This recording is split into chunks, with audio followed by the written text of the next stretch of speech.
আজকের বনযাত্রা শেষের পথে। আপনারা দেখতে পাচ্ছেন শায়ন মোহাম্মদকে একগাল হাসি নিয়ে এগিয়ে চলেছে বালু পথে। সামনে আছেন অমর সিং, তার মধ্যে আমাদের গাইডও আছেন। রাস্তা দিয়ে একটু হাতির বড় বড় থাম আর ছিল হাতির লাদা। গাইড মানুষটা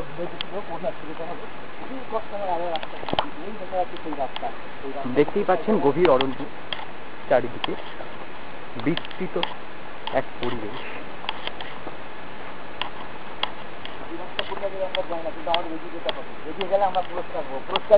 পুরস্কার স্বরূপ আমরা আমাদের বাড়িতে ফিরতে পারি।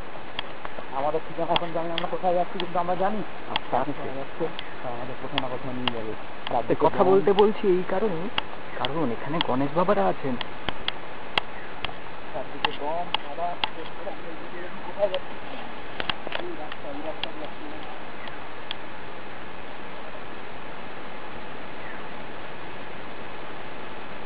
এই রাস্তা দিয়ে এখন আমরা যাচ্ছি, সবসময় আমরা বনে থাকতাম। যাচ্ছে আমাদের যে গাড়ি বন্ধ করে আজকে এখানে সমস্যা হলো।